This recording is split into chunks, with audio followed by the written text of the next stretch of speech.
Muy buenos días para todos, buenas tardes, buenas noches, dependiendo en qué momento esté al frente de su aparato viendo este video.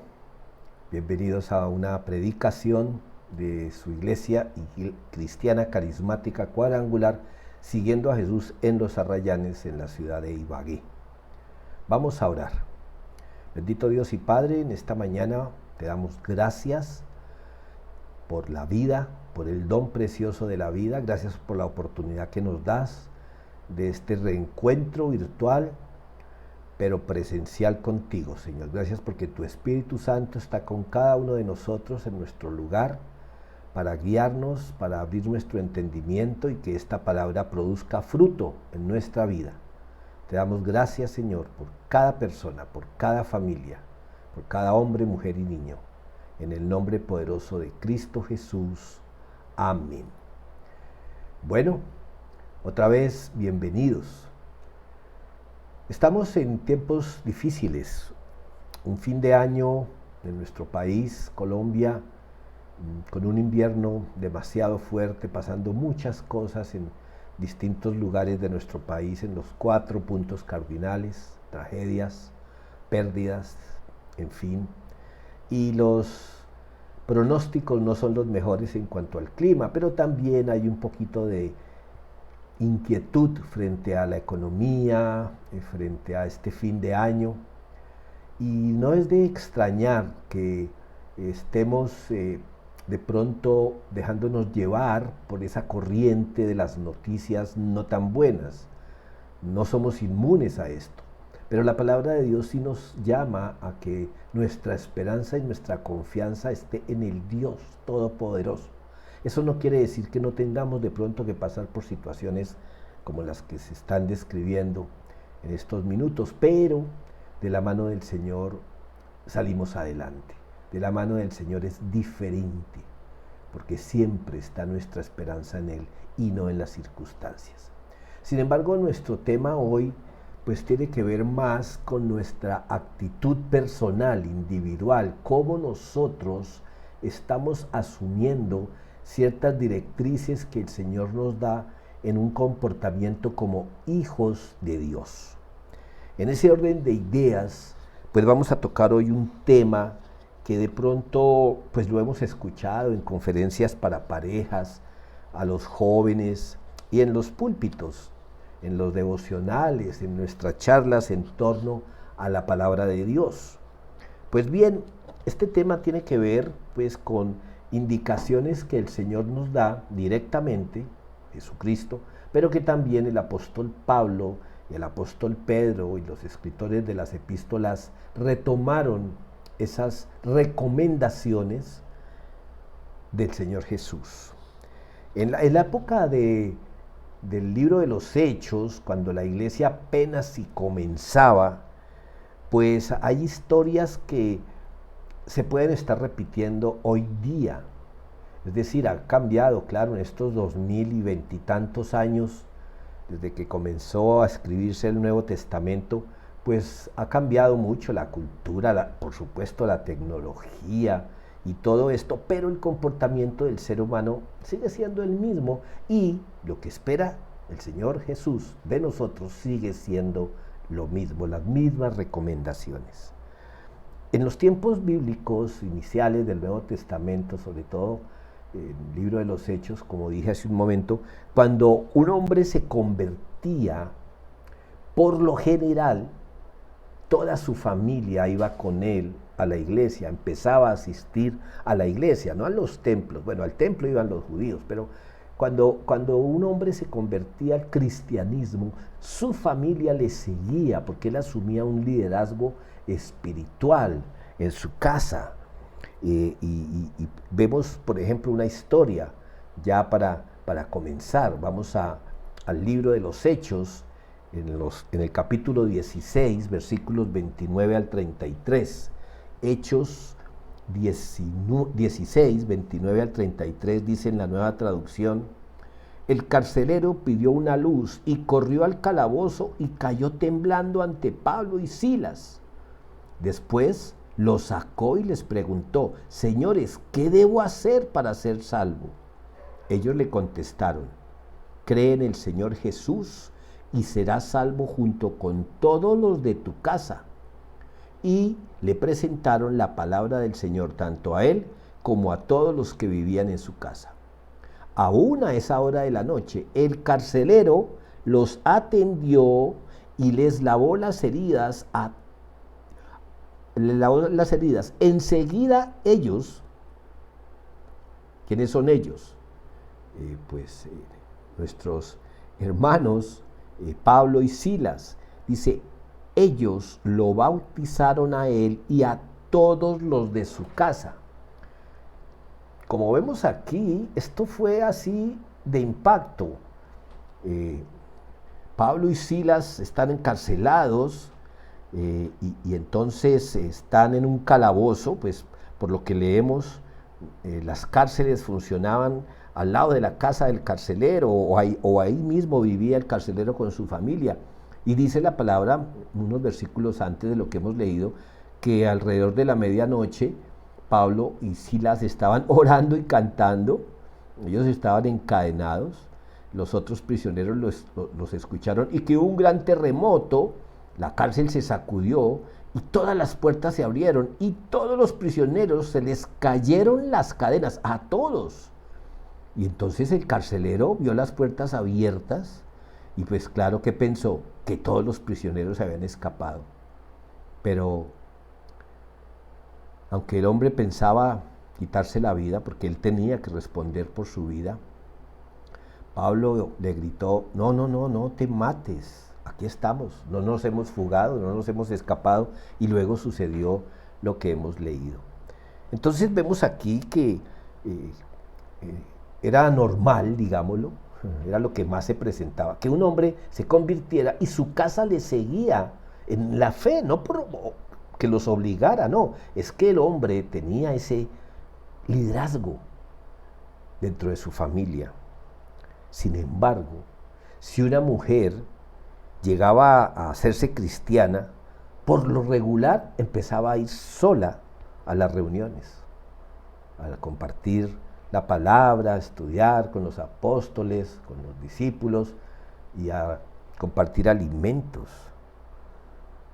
Bajo la ley romana, el esposo, el papá, tenía autoridad absoluta sobre todos sus familiares.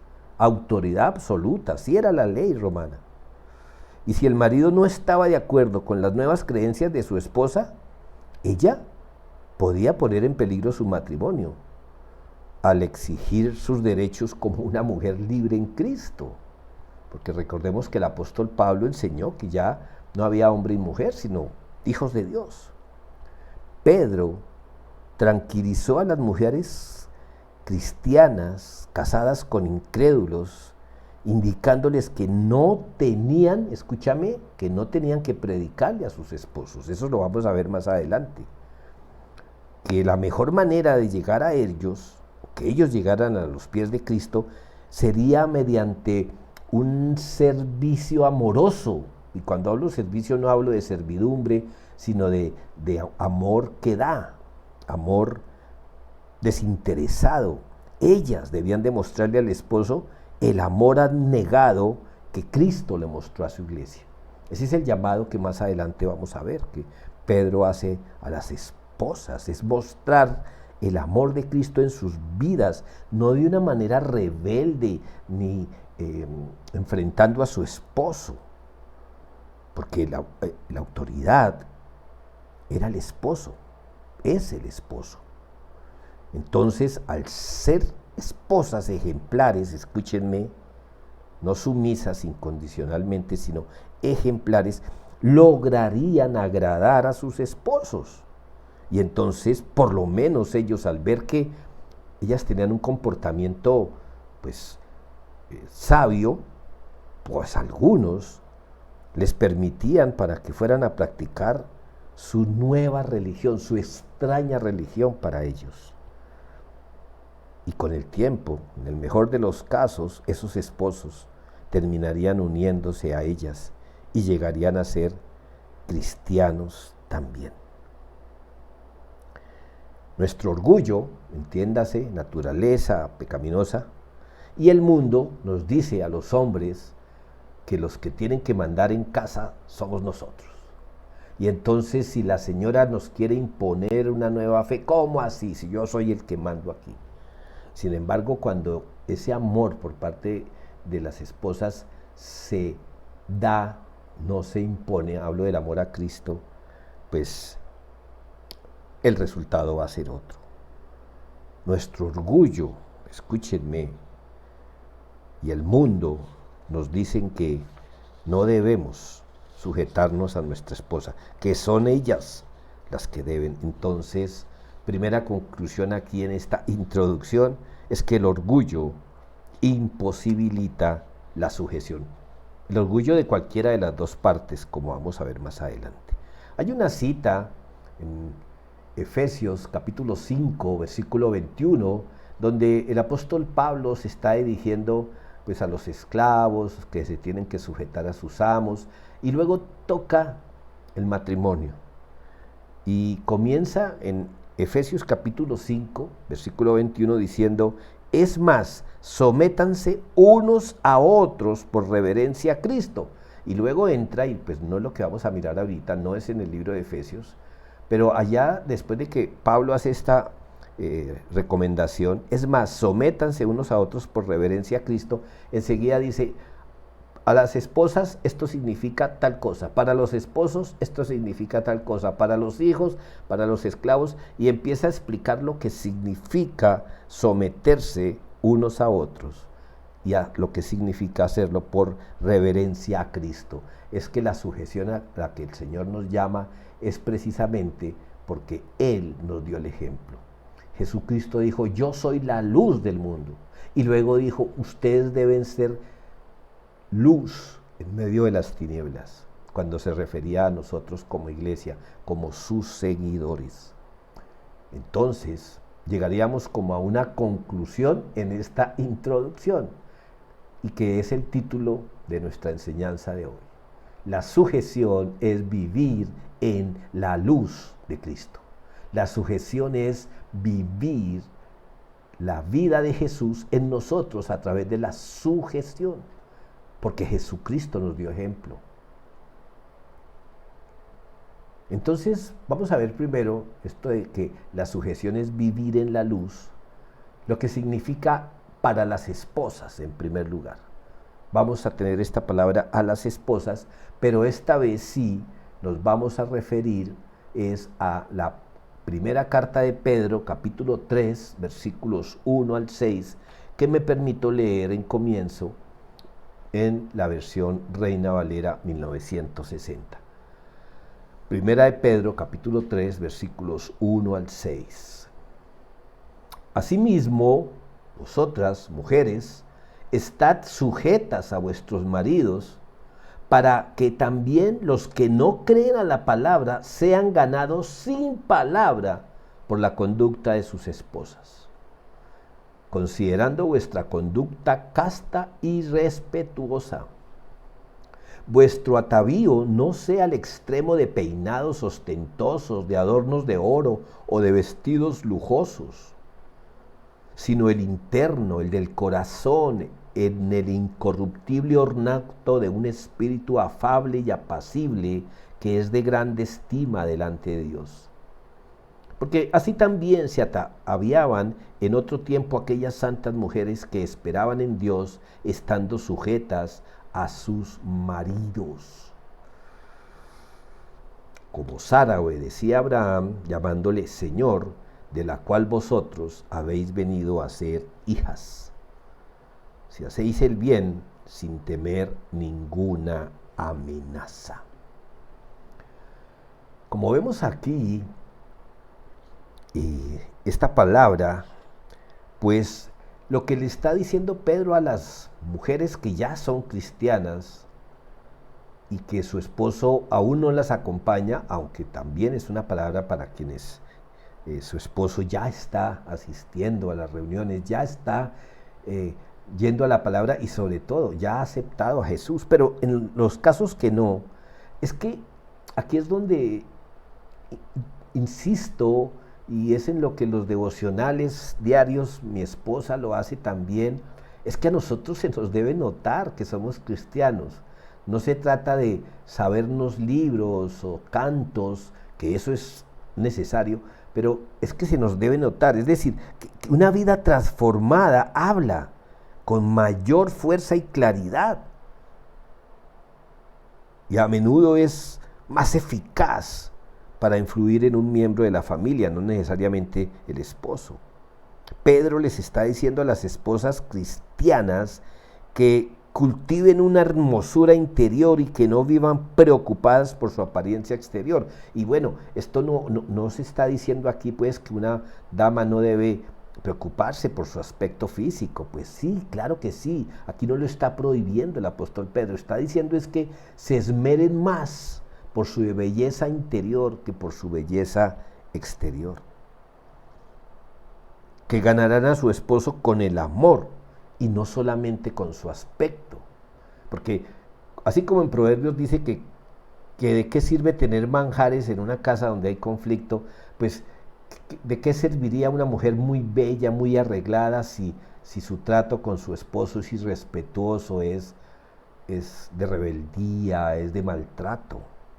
Eso es lo que está diciendo aquí el apóstol Pedro. Está diciendo, vivan su fe cristiana coherentemente en su casa. Y entonces, amadas, tu esposo y tu familia va a ver a Cristo en usted. Es que de eso se trata. Por los frutos los conoceréis, dijo Jesús. Pablo también lo dijo, pero Jesús lo dijo cuando se refería a la hipocresía de los religiosos. En el versículo 3, y voy a leer esta vez de la Nueva Traducción Viviente, dice, no se interesen tanto por la belleza externa. Como ven, aquí no está diciendo que no lo hagan, no, que no lo hagan en exceso. Los peinados extravagantes, las joyas costosas o la ropa elegante. En cambio, vístanse con la belleza interior, dice ya en esta versión, la que no se desvanece, la belleza de un espíritu tierno y sereno que es tan precioso a los ojos de Dios. Yo le agradezco a mi esposa, tengo que decirlo, que cada vez que salgo fuera de la ciudad, así sea el mismo día, cuando regreso la encuentro súper hermosa. Se viste como si fuéramos a salir. Y yo se lo agradezco, pero lo más hermoso es que tan pronto llego, me recibe con amor, con ternura, con respeto, como todos los días. Entonces esa belleza exterior se confirma con su manera de ser. Dice en el versículo 5 que ser sujetas al esposo, cuando pone como ejemplo a Sara en el 6. En el 5 dice en la Reina Valera, porque así también se ataviaban en otro tiempo aquellas santas mujeres que esperaban en Dios estando sujetas a sus maridos. En la Nueva Traducción Viviente dice, así como lucían hermosas las santas mujeres de la antigüedad, ellas confiaban en Dios y aceptaban la autoridad de sus maridos. Ser sujetas significa, escúchenme, cooperar voluntariamente con alguien, por amor y respeto a Dios, pero también por amor y respeto a esa persona. Y esto va para el esposo hacia la esposa también. Lo ideal es que la sumisión sea mutua. Por eso leíamos en un versículo anterior, en Efesios 5:21, leíamos, sométanse unos a otros por reverencia a Cristo. Es que la sujeción debe ser precisamente en obediencia a Cristo. La actitud de sumisión, cuando fuera de un solo lado, puede ser una estrategia cristiana eficaz. Lo ideal es que sea mutua, pero si la sujeción viene de un solo lado, por lo menos está dando testimonio. Miren, Jesucristo se sometió a la muerte por amor al Padre y por amor a nosotros, porque habiéndose sometido a la muerte, nos hizo salvos de la muerte eterna. Es importante que algunos debamos someternos, aún bajo circunstancias desagradables, para que otros vean a Cristo en nosotros. La sumisión cristiana nunca exige de nosotros la desobediencia a Dios, ni que participemos de lo que nuestra conciencia nos prohíbe. El Señor nos mandó a someternos a las autoridades, como vamos a ver más adelante.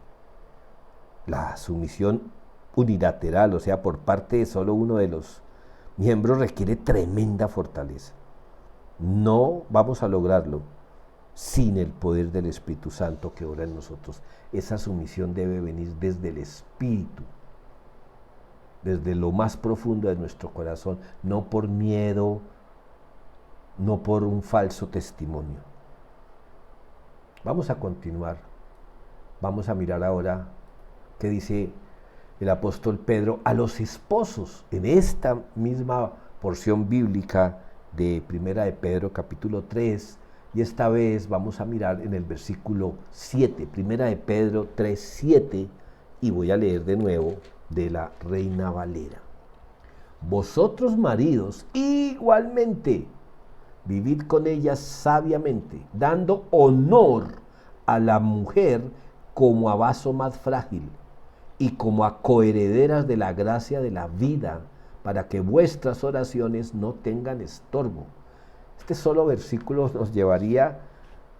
nos daría tema para toda una predicación, para unas conferencias de varios días. Cuando Pedro llama a las mujeres el vaso más frágil, no se refiere a una inferioridad moral ni intelectual, sino que Pedro nos llama a los hombres a que reconozcamos pues que ellas tienen cierta limitación física, digamos, en cuanto a fuerza, aunque hoy día hay deportistas en diferentes disciplinas que nos darían sopa y seco a muchos hombres, pero en ese momento Pablo está diciendo, mire, traten a las mujeres con amor, trátenlas amablemente. Dice en la Nueva Traducción Viviente, este versículo 7, dice: de la misma manera, ustedes maridos tienen que honrar a sus esposas. Cada uno viva con su esposa, y trátela con entendimiento. Ella podrá ser más débil, pero participa por igual del regalo de la nueva vida que Dios les ha dado. Trátenla como es debido, para que nada estorbe las oraciones de ustedes. Caballeros, hermanos, varones que me escuchan, esta última frase debe de calar en nuestro corazón para que sus oraciones no tengan estorbo, dice en la Reina Valera, y aquí en la Nueva Traducción dice, pues de otra manera, para que nada estorbe las oraciones de ustedes. Cuando nosotros maltratamos a nuestra esposa, de cualquier manera, física, emocional, sexualmente, estamos desobedeciendo a Dios de una manera retante. Y podemos estar ayunando, podemos estar orando por alguna situación, inclusive de acuerdo a la voluntad de Dios, pero esas oraciones, como dicen algunos, no van a pasar del techo, porque el Señor está esperando, y esto lo dice también en Efesios, que nosotros tratemos a nuestras esposas como Jesús trata a la iglesia.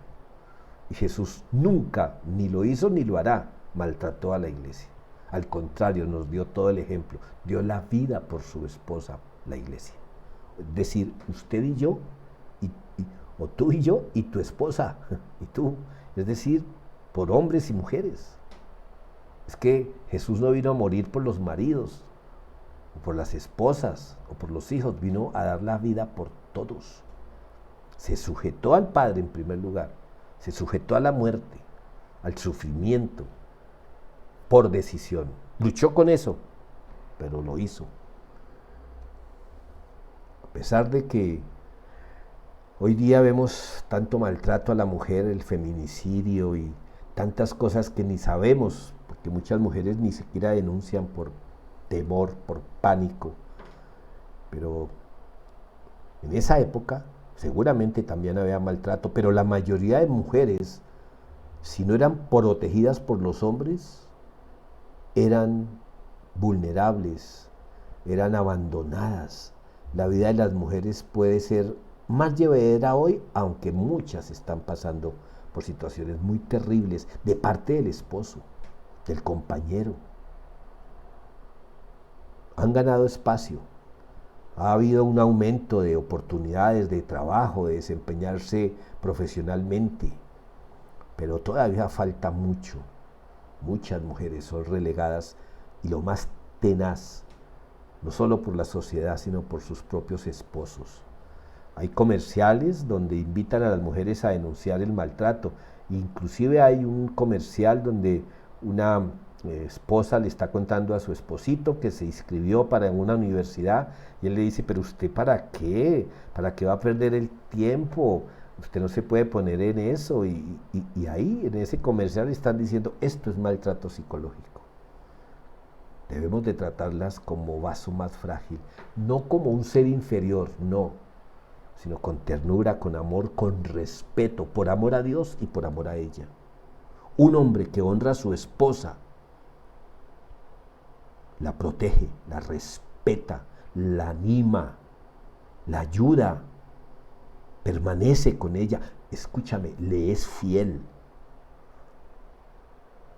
El hombre no debe esperar que ella trabaje a tiempo completo fuera de casa y al tiempo trabaje también en la casa. Porque hay hombres que le exigen a la esposa que trabaje, que produzca, pero también le exigen que cumpla como ama de casa. Y eso es maltrato, eso es abuso.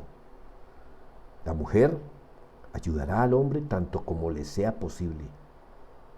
Y está siempre atenta a las necesidades, pero como hombres nosotros tenemos que honrarlas.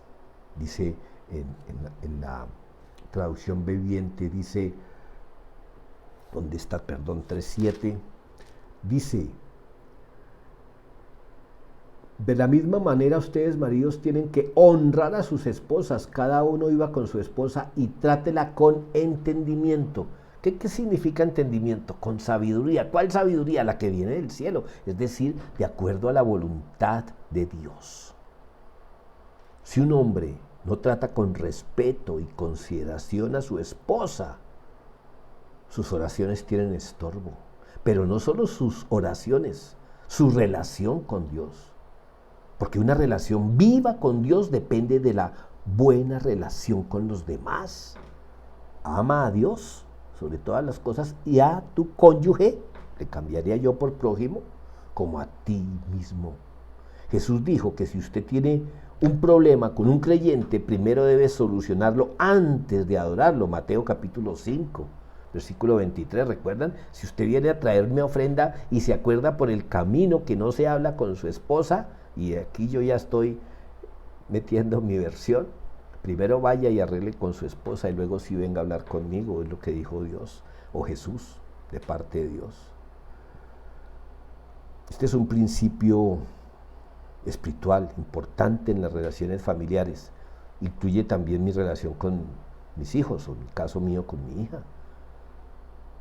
Si un hombre se aprovecha de su posición escritural, hablo de la palabra, para maltratar a su esposa o a sus hijos, pues sufrirá una ruptura en la relación con Dios. No estoy hablando aquí que va a perder la salvación, pero créanme que las situaciones van a revertirse, porque todo lo que sembramos, eso recogemos. Es importante leer, meditar, tanto en Efesios 5, como en esta primera de Pedro, capítulo 3, en su primera parte, hablo del capítulo. Pero no solo habla a los esposos, a las esposas y a los esposos. El apóstol Pedro, también en esta porción bíblica, habla de sujetarnos a los demás. Hoy esto es fuerte. Sujeción a los demás. Vamos a leer Primera de Pedro, capítulo 3, versículos 8 al 11. Y de nuevo voy a leer de la Reina Valera. Finalmente, sed todos de un mismo sentir, compasivos, amorosos, y por favor si es su Biblia subraye estas dos palabras, compasivos, compasivos, amándoos fraternalmente, misericordiosos, amigables. Versículo 8 para memorizar. Finalmente, sed todos de un mismo sentir, compasivos, amándoos fraternalmente, misericordiosos, amigables. Versículo 9. No devolviendo mal por mal, ni maldición por maldición, sino por el contrario, bendiciendo, sabiendo que fuisteis llamados para que heredaseis bendición, porque el que quiere amar la vida y ver días buenos, refrene su lengua de mal y sus labios no hablen engaño. Y aquí está el Señor citando Proverbios. Apártese del mal y haga el bien, busque la paz y sígala, porque los ojos del Señor están sobre los justos. Y me alargué al versículo 12, y sus oídos atentos a sus oraciones, pero el rostro del Señor está contra aquellos que hacen el mal. Aquí el Señor nos está hablando en cuanto a sujetarnos a los demás. ¿Y dónde dice? Porque ahí está hablando de cómo comportarnos. Bueno, es que el título de nuestra enseñanza hoy es que sujetarnos es vivir en la luz de Cristo, en lo que el Señor nos enseñó. Es importante recordar que el Señor Jesús y luego el apóstol nos llamó a sujetarnos a todas las autoridades. ¿Recuerdan?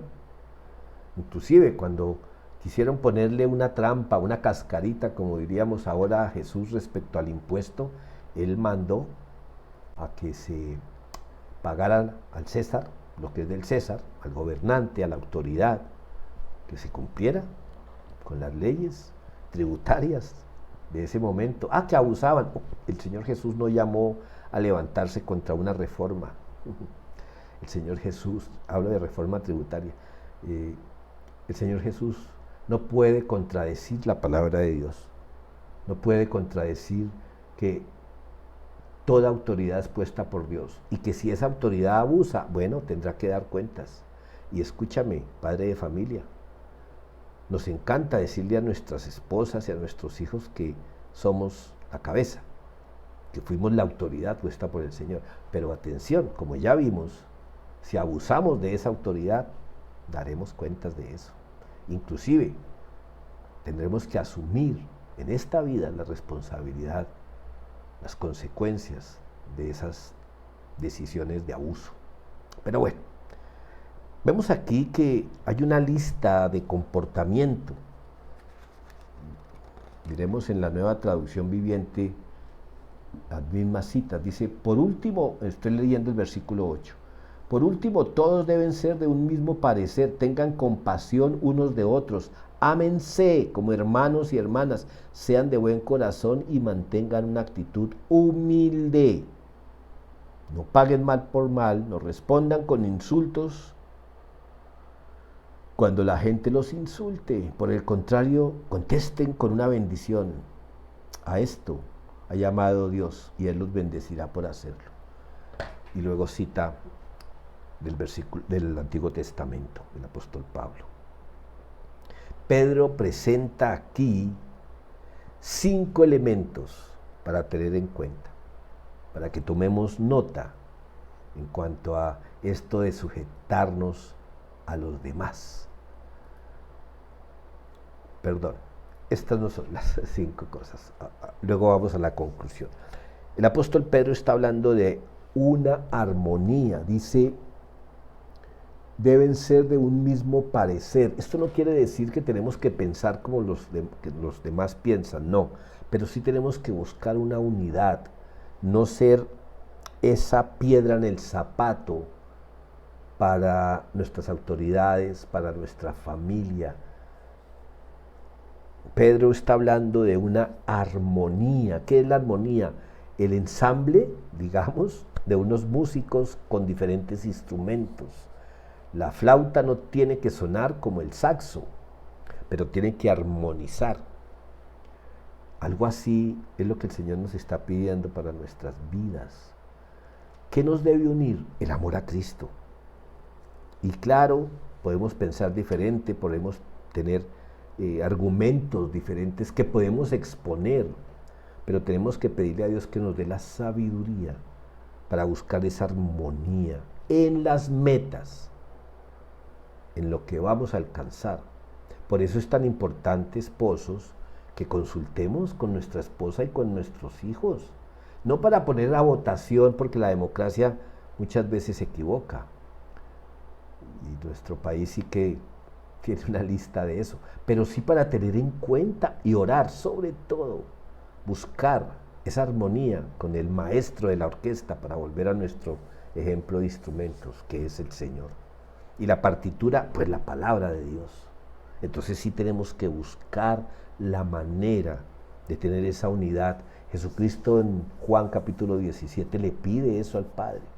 Señor Padre, te pido que ellos sean uno como nosotros somos uno.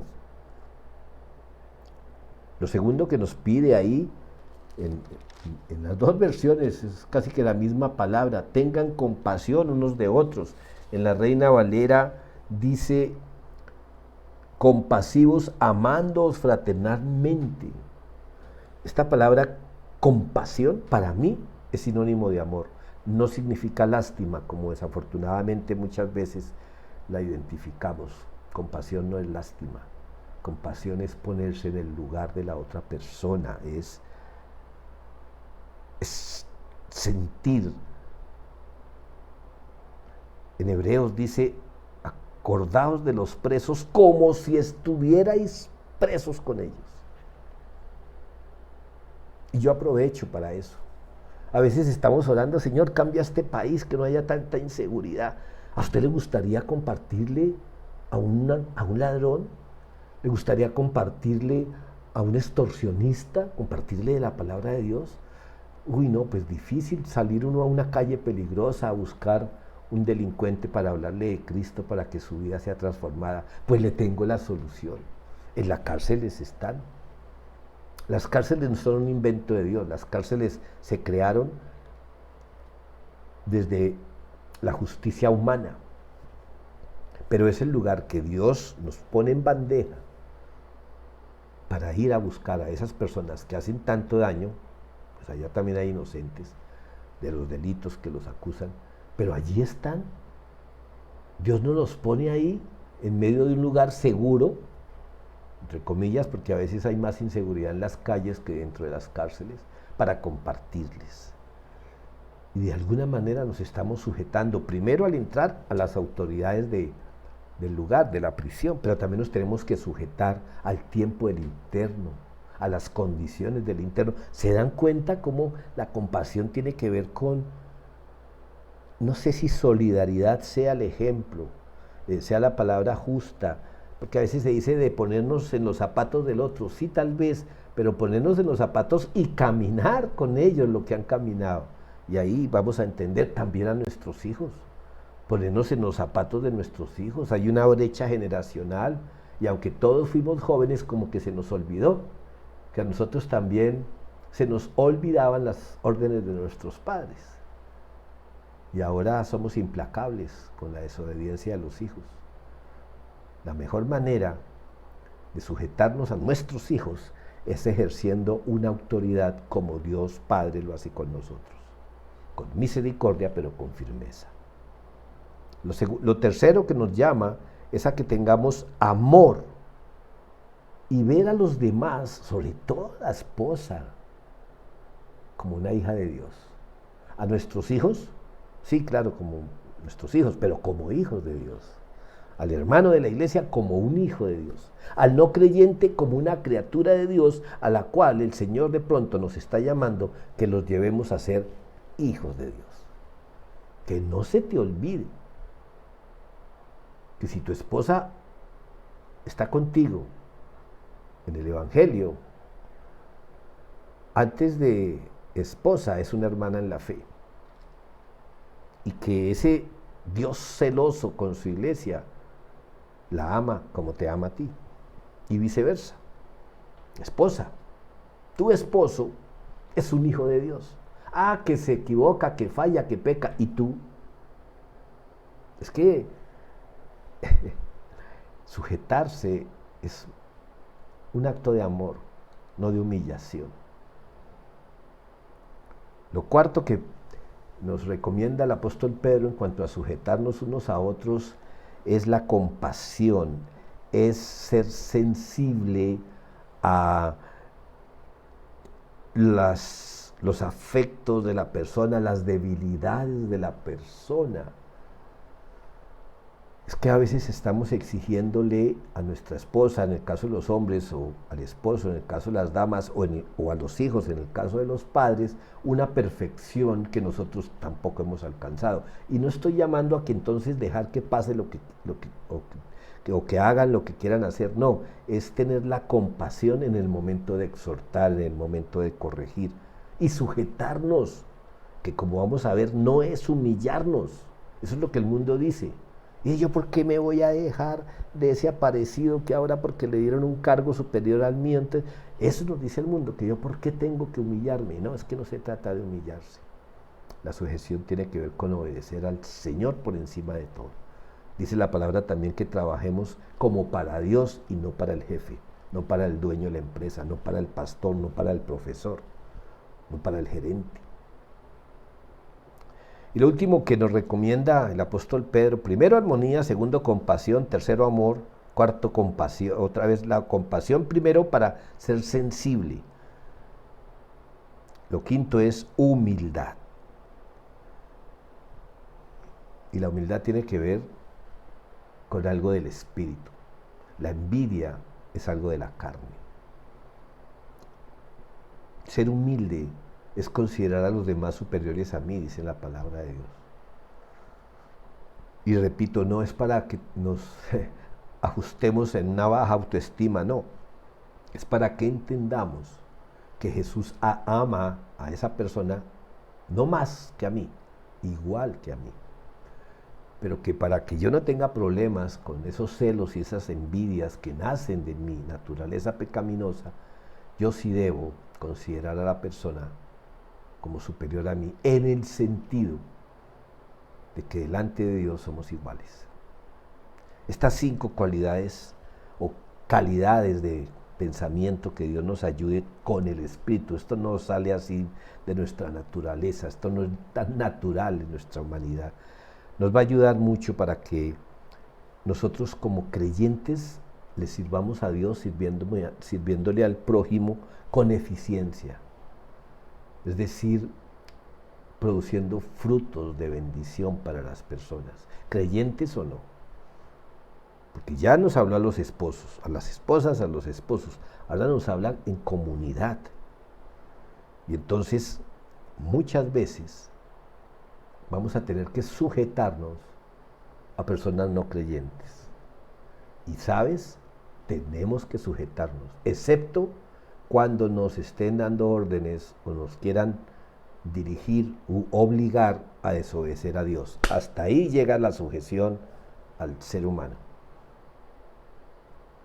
Cuando sabemos a conciencia que obedecer o sujetarnos o cooperar con esa persona va a dañar mi relación con Dios, hasta ahí ya no. Ahí ya entraremos en conflicto, pero Dios nos va a respaldar, como respaldó al apóstol Pablo cuando se rebeló a las autoridades que quisieron mandarlo callar y que no predicara más. Él tenía que cumplir primero a Dios y luego a las autoridades. Pedro desarrolló esas cualidades de compasión en una forma difícil, porque Pedro tenía un carácter difícil. En los primeros tiempos con Cristo, pues esto no fue tan natural en él. Marcos capítulo 8, versículos 31 y 33, en Juan 13, 6, 9, que no las vamos a ver ahorita, vamos a poder mirar un poquito a Pedro frente a la autoridad, pero aún así el Espíritu Santo lo transformó. Y ese Pedro impetuoso, que no se quiso sujetar al Señor cuando lo negó, ¿recuerdan? Aunque lo había prometido, Pero luego no le importó inclusive poner en peligro su vida y habló a una multitud. Imagínate, una transformación a través del Espíritu, y se sujetó al Señor incondicionalmente. Y esa personalidad rebelde, impetuosa, se transformó en una sumisión a Dios y a los demás. Cuando uno se dispone o se rinde delante de Dios, ya el orgullo ese tiende a desaparecer. Puede que trate a veces de aflorar ese viejo hombre, pero créanme, son decisiones diarias. No sé qué clase de autoridad tengas tú en tu trabajo, en tu estudio, aún en la iglesia, pero el Señor espera que mientras no te ordenen desobedecer a Dios, tú debes sujetarte.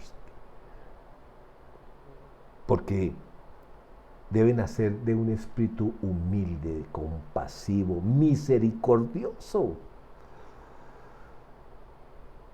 En este mundo, a menudo, se hiere verbalmente, se ofende sarcásticamente, con apodos, revelando secretos. Y cuando eso sucede contra nosotros, nos sentimos heridos. Y nuestra primera reacción puede ser devolver el golpe con otro golpe, o si es mejor, en nuestra naturaleza, con un golpe más fuerte del que hemos recibido. Pedro nos recuerda aquí, en esta cita, las enseñanzas de Jesús.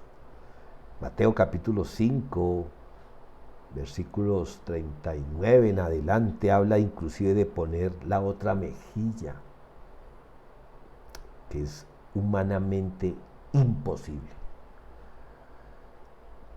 Jesús en Mateo 5:43 nos llama a amar a los que nos aborrecen, a bendecir a los que nos maldicen, a orar por los que nos persiguen. Wow, es que las exigencias de Jesús son fuertes, porque Él sabe muy bien que si no permitimos que el Espíritu Santo more en nosotros, pues no vamos a poder obedecerle ninguna de esas indicaciones. En el reino de Dios la venganza es una conducta inaceptable. Escúchame, el ojo por ojo, el agarrarte tú a palabras ahí, a ofensas con otra persona, es una manera de venganza. Y en el reino de Dios eso no va. Tú no solamente estás ofendiendo a esa persona cuando le estás devolviendo la ofensa, sino que estás ofendiendo a Dios, porque el Señor dijo: mía es la venganza. Es que Él me ofendió. Pon eso en las manos de Dios. La venganza es una conducta inaceptable, como es el insultar a una persona. No importa si ha sido o no con intención. Sobrepongámonos a esa tendencia, a esa reacción muy humana, inclusive aceptada, alentada por otros. ¿Y usted no le dijo nada?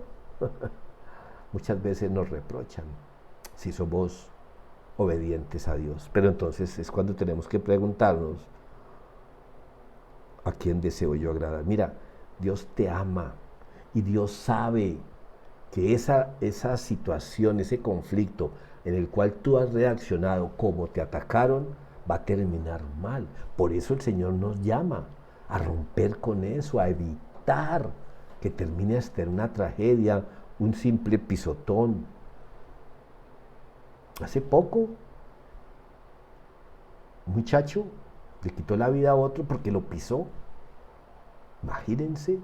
¿Por qué? Porque después del pisotón hubo palabras de ofensa en las dos vías y ya llevó después a esgrimir un arma y bueno, tragedia para las dos familias. Un joven para el cementerio y el otro joven para la cárcel. Sobrepongámonos a esa tendencia. Es que usted está hablando mal de mí y más lo será usted. ¿Te imaginas? Pues eso es la reacción humana, normal. ¿En qué termina?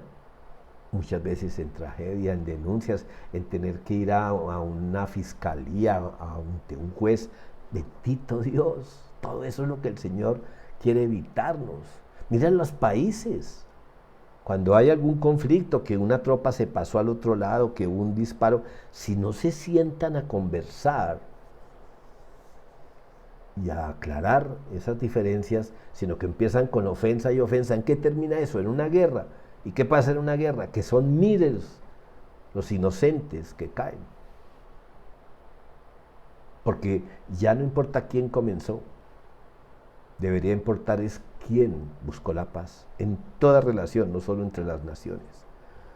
Y que cuando habla ahí de la lengua, yo los invito a, ojalá hacer un devocional en una semana de Santiago capítulo 3, versículos 2 al 18. Ahí está, la lengua, como un fuego pequeño puede causar todo un incendio forestal y llevarse hectáreas de vegetales, así es la lengua. Dice en la versión de la Nueva Traducción, citando el Antiguo Testamento, si quieren disfrutar de la vida y ver muchos días felices, ¿quién no? Pues dice, refrena tu lengua de hablar el mal y tus labios de decir mentiras.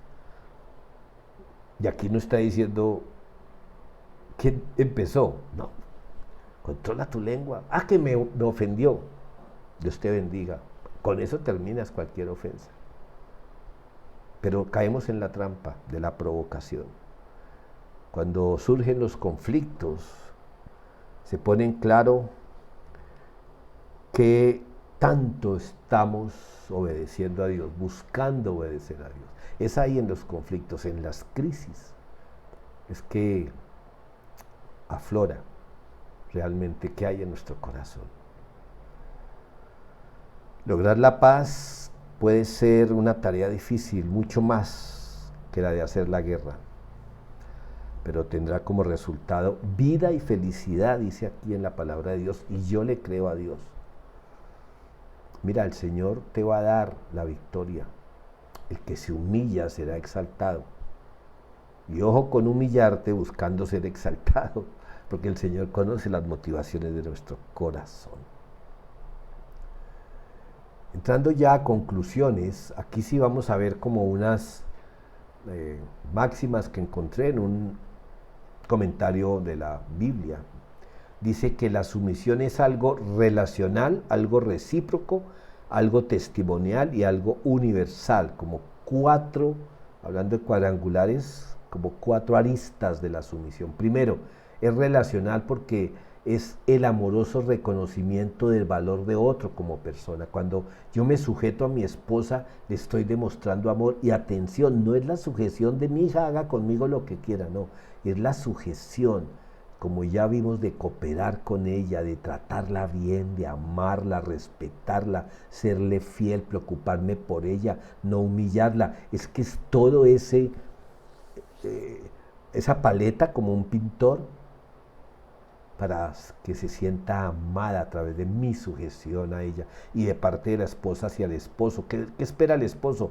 Respeto, apoyo, ánimo, cooperación mutua. Y es algo recíproco, y aquí pues se confirma lo anterior. Es la mutua, escuche, mutua y humilde cooperación de unos con otros. Eso es sumisión. Cuando la sujeción o la sumisión es unilateral, pues sí, se está obedeciendo a Dios, pero la otra persona, por lo general, va a abusar o va a tratar de abusar de que la esposa o el esposo, según sea el caso, tenga esa actitud. Y es algo testimonial, es la demostración de nuestra conducta y servicio. Mira, cuando Jesús lavó los pies de los discípulos, ¿perdió autoridad? No, pero les enseñó que quien quiera ser el primero, quien quiera ser el líder, tiene que sujetarse a los demás, ser esclavo de los demás, servirle a los demás. Y cuando hablo de esclavo, no hablo del ser que se le desconocían todos sus derechos, sino estar pendiente del amo. Y en este caso, nuestro amo es Jesús.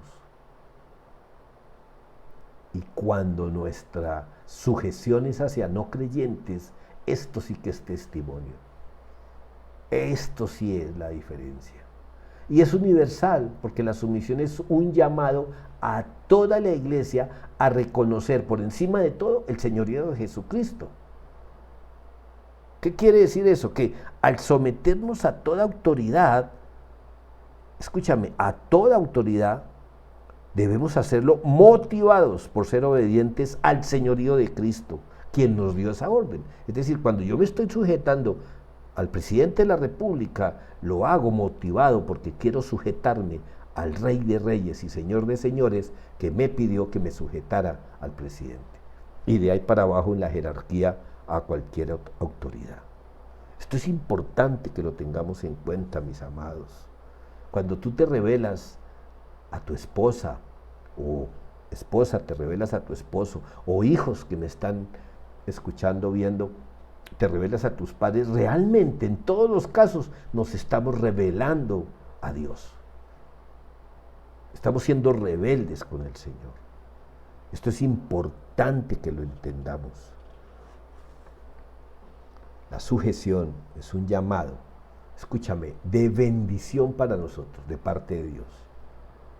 Porque entre más nos cueste obedecer a Dios, más grande va a ser la bendición que recibamos de parte de Él. No sé por lo que estés pasando en este momento.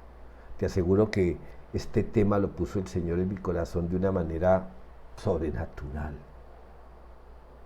No es un tema como para hablarlo en noviembre, no sé. Más bien hablar de proyectos, más bien hablar de cómo Dios nos va a bendecir y proteger el año entrante. Amén, porque en Él está nuestra esperanza. Pero hoy el Señor nos ha llamado a hablar, primero, a la sujeción mutua entre esposo y esposa, a la sujeción mutua entre padres e hijos, hijos y padres, y ya una cooperación, una sumisión mutua con los demás. Pero ¿por qué me voy a sujetar a ese hermano en la fe si él no lo hace conmigo? Eso es problema de él con Dios. El Señor te está llamando es a ti, a que lo hagas. Deja que el otro. Porque el Señor te ama. Todo lo que nos pide el Señor es para bendición nuestra. Los pensamientos que tengo para ustedes son de bien. ¿Lo crees? Yo lo creo. Y si Él nos está llamando a sujetarnos entre esposos, entre familia, como ciudadanos, es para bendición, porque sus pensamientos son de bien y su voluntad es buena, agradable y perfecta. Es importante meditar en esta palabra hoy. Oremos por nuestro presidente, oremos por nuestro alcalde. Que no me gusta, que tiene un pasado, que lo denunciaron por esto. Mira, Dios o Jesús o el apóstol Pablo nos dijo: sujétense a las autoridades una vez ustedes tengan en su mano un certificado de buena conducta. No. Es por amor a Dios que debemos de sujetarnos, esposos, a nuestra esposa. Por amor a Dios y amor a ella. De eso se trata. Vamos a orar. Bendito Dios y Padre, gracias te damos por tu Hijo Jesús. Gracias porque Él fue ejemplo para nosotros de lo que significa sujetarnos por amor a ti y por amor a los demás. Gracias, Señor, porque aún el Señor Jesús se sujetó a nosotros al tomar lugar en la cruz por nosotros. Que entendamos eso, Señor, que tu Santo Espíritu nos lleve, Dios, a ser sabios con la sabiduría que viene de ti al tomar decisiones frente a nuestras autoridades, frente a nuestra esposa, frente a nuestros hijos, y que como hijos también entendamos por qué nos llamas a honrar a los padres como un mandamiento con promesa de una vida plena. Señor, tú eres fiel, Padre. Gracias porque tú nos amas. Y gracias, Señor Jesús, por tu ejemplo de sujeción al Padre, por amor a Él, y a nosotros, por amor a nosotros. Gracias, Señor, porque en la sujeción vemos el amor en acción. En el nombre de Cristo Jesús. Amén. Bueno, mis amados, hasta una próxima oportunidad. Que el Señor les bendiga, les proteja en estos días que faltan de 2022 y de ahí en adelante por muchos días. Nuestra esperanza está en el Señor y por eso debemos obedecerle. Pase lo que pase. Bendiciones y hasta una próxima oportunidad.